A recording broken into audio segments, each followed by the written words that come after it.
Gotta see things, see new places and brand new things.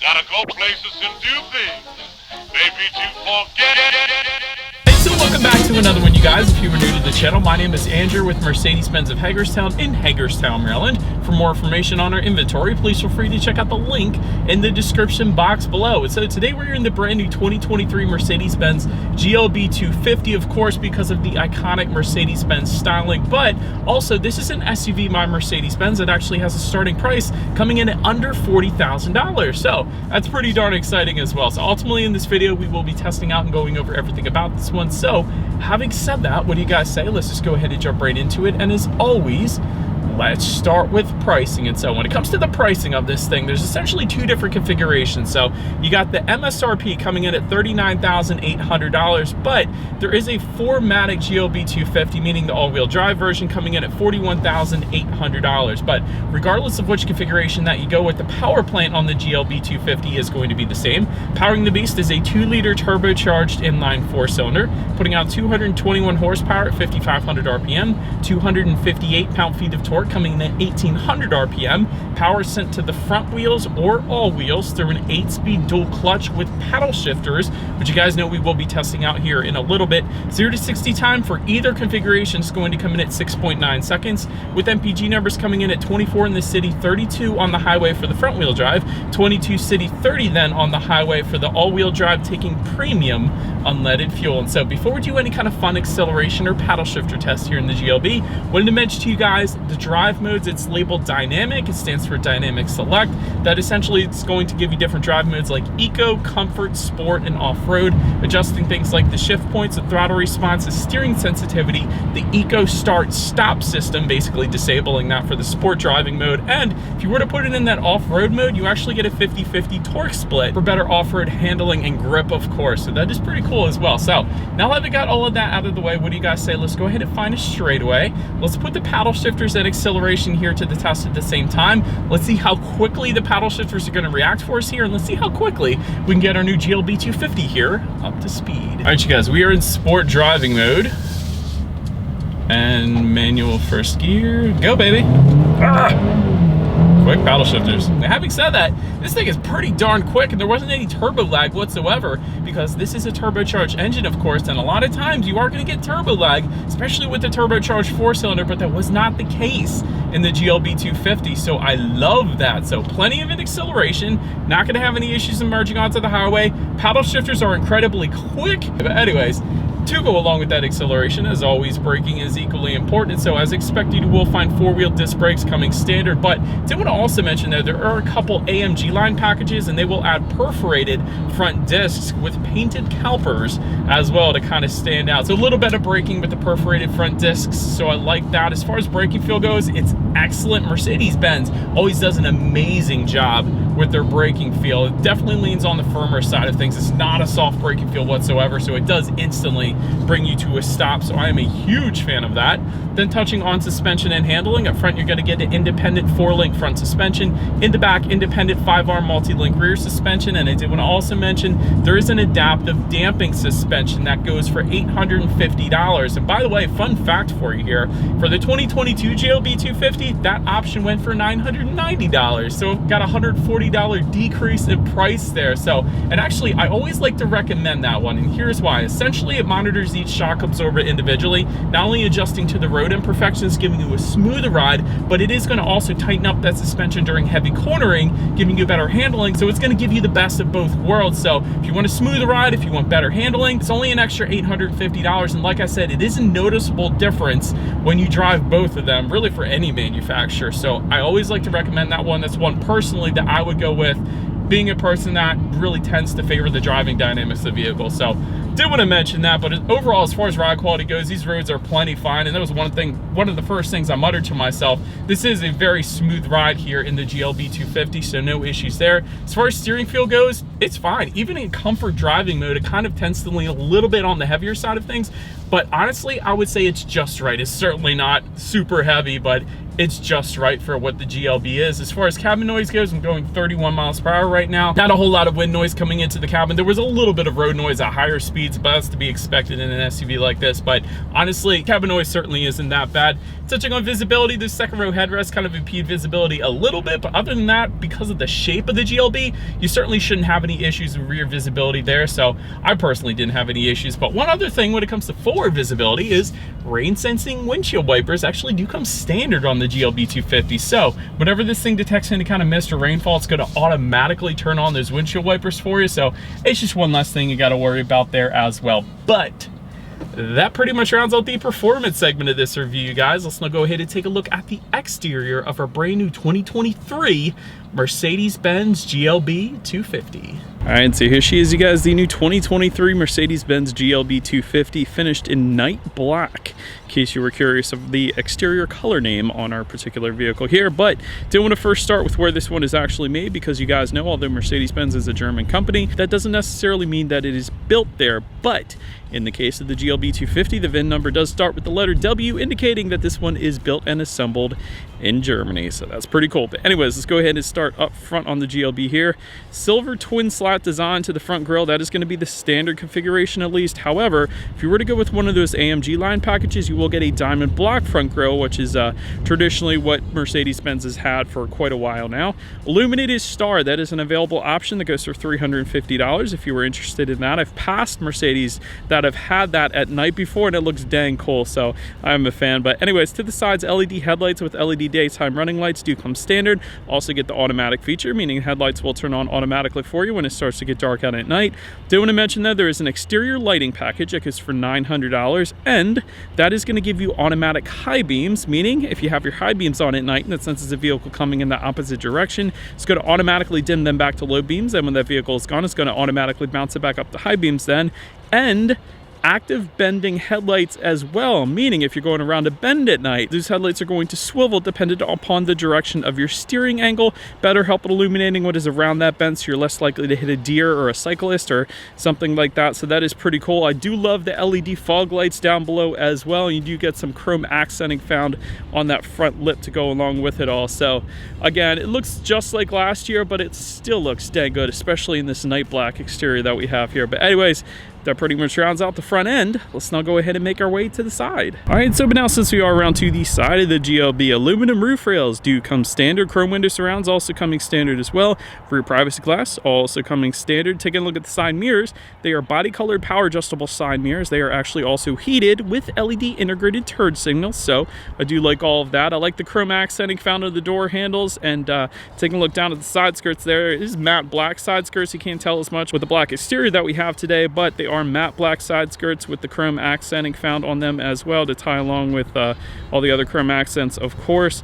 Taking a look at the wheel setup, it will differ slightly depending upon which configuration that you go with. The standard setup though is going to be 18-inch double 5-spoke alloys, but if you were to go with one of the AMG line packages, that will add to that 19-inch AMG specific alloys. And then there are actually plenty of 19 and 20-inch wheel designs available to really make this one your own. If you wanted to go that route, it is configurable on Mercedes-Benz's website, of course. But that pretty much rounds out the side profile here. Let's now go ahead and make our way to the back. All right, so but now since we are around to the back of the GLB, first thing I want to mention, I mentioned this last year, I believe as well, there's actually no shark fin antenna or any antenna of any kind up top, which gives it a much sleeker look in my personal opinion. But do want to mention that rear spoiler with an integrated brake light, of course, does come standard.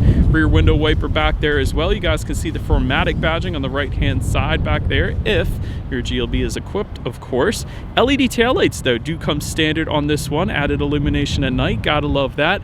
I like the little chrome accent piece just when you open up the trunk there. That is pretty cool as well. And there's more chrome accenting found on the bottom portion of that rear bumper. But perhaps my favorite part in the back, you get integrated dual exhaust outlets with chrome tips. I love that they're integrated into the rear bumper. So many SUVs don't do that. But anyways, having said that, I do believe you guys know what we have to do next. Is always here is that exhaust clip.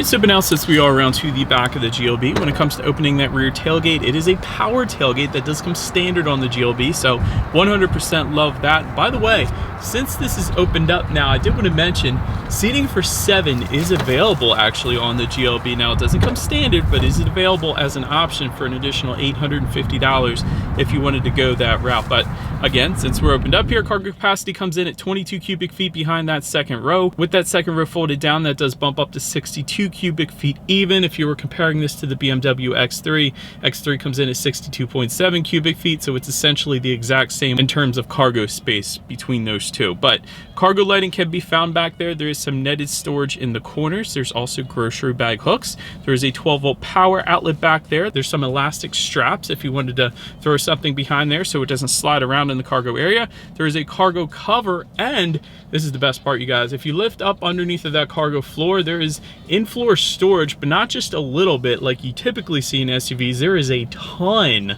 of in-floor storage beneath that cargo floor. So you could fit an ice scraper, a tire inflator kit, all kinds of things underneath of that cargo floor. So that was pretty darn impressive. So then making our way up to the rear legroom, if you were to go with that third row, that comes in at 29.1 inches, so essentially the same as my old Ford Mustang GT. Second row rear legroom comes in at 38.1 inches, so that's definitely respectable for reference. I'm even 6 feet tall. This is how much space I had in the second row there. There is a rear center armrest with cup holders that does come standard. Rear ventilation also coming standard. There are dual phone charging ports, and then to my surprise, a 115-volt power outlet back there as well, so you could charge up your drill or a hair straightener or whatever the case.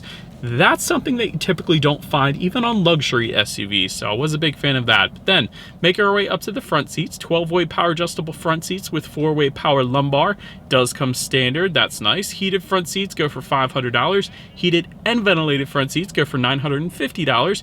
But the cool thing is you do get memory settings for up to 3 different drivers. That's nice, but you also get memory settings for up to 3 different passengers as well. You typically don't find that other than luxury SUVs, especially Mercedes-Benz likes to do that, and I absolutely love that. So anyways, as far as seat comfort goes, it was plenty adjustable and therefore plenty comfortable for me in my short test drive here today. So big fan of that. Then take a look at the steering wheel. It is tilt and telescoping. It is leather wrapped. That's nice.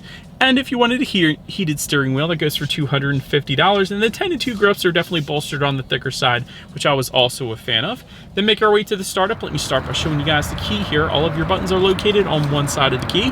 Lock is on top, unlock button, of course, and the button to pop the power rear tailgate there. But it is all keyless entry with a push button start. So all I'm going to do here is simply put my foot on the brake and press that engine start button located just to the left of the air vents there. And so once started up, 7-inch digital gauge cluster is the standard setup. However, there is a 10.25-inch digital gauge cluster that is available. That's what you guys are looking at right now. And quite honestly, Mercedes-Benz does an absolutely wonderful job with their digital gauges. You have a digital speedometer, of course, trip A, trip B, what the outside temperature. And then if you hit the home button on the left-hand side of the steering wheel and you scroll all the way over to designs and display, you will have 4 different loadouts that completely change the look of the digital gauges, including classic, sport, progressive, and understated.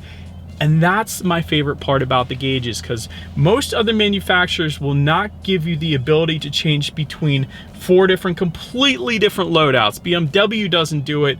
Hyundai and Kia I know don't do it. There are some, but in my personal opinion, Mercedes-Benz does gauges the best because of that particularly. So I was a big fan. But anyways, then making our way to overall interior quality, there is a panorama roof that we have today that goes for $1,500. 64 colors of ambient lighting that we also have today goes for $310. Universal garage door opener, we also have that with a frameless rear view mirror, by the way, so I like that. That one goes for $280. Wireless phone charger, that goes for $200 if you wanted that. There is some wood trim available that's found on the doors as well as just above the passenger side glove box. That looks very nice. But one of the coolest things about the interior here, and I think I said this last year, I don't remember, but the interior lighting here, it kind of fades in and out ever so slowly. So it's kind of a luxury feature. Usually you just turn it on and turn it off, but with Mercedes, it fades in and it fades out. So I was a big fan of that. Just below all the climate control buttons here, you do have a little bit of rubberized storage. There's a 12-volt power outlet there, phone charging port, dual cup holders. There's your touchpad controller for the infotainment screen. I'll get to that in a second. Within the center armrest, there is a decent amount of storage, and there's another phone charging port in there actually as well. But overall, when it comes to interior quality, Mercedes-Benz absolutely crushes it. I like the contrast stitching found on the doors here. Ambient lighting is better than any other brand. Particularly, I love the ambient lighting found around the air vents, kind of within the air vents, these fighter style air vents. So that is freaking cool as well. I like the wood trim, and everything is finished in a very high quality. So big fan of that. But now, like I said, let's go ahead and make our way to the infotainment screen. So the way this works is if you go with the 7-inch digital gauge cluster, you're going to get a 7-inch infotainment screen. You go with the 10.25-inch digital gauge cluster like we have, you're going to get a 10.25-inch infotainment screen. So that's what you're looking at again. And it is touchscreen, like I said, but there is a touchpad controller and buttons found just behind the cup holders there. That's another way you can control it. Or you can also control it by simply saying, "Hey Mercedes, how can I help? Turn the radio on." Please say the name of the radio station. BPM. Mercedes is freaking smart, let me tell you guys. But Bluetooth and audio streaming does come standard. Android Auto, Apple CarPlay as well. You can adjust your climate control settings on the infotainment screen. Factory navigation system, if you wanted to go that route, comes with a multimedia package. It goes for $1,300, and it gives you more than just a factory navigation system, obviously. Ambient lighting settings you can control up there as well, along with your radio information. And so 8 speakers is the sound system that comes standard on the GLB, but there is an optional 12-speaker Burmester sound system that goes for $850. That includes 590 watts and a 9-channel digital amplifier then as well, and that is not the one that we have today. We do have the 8 speakers, so what do you guys say? Let's go ahead and turn on the radio. Let's turn it back up, I should say, since Mercedes already turned it on for us, and let's test out the clarity of this one.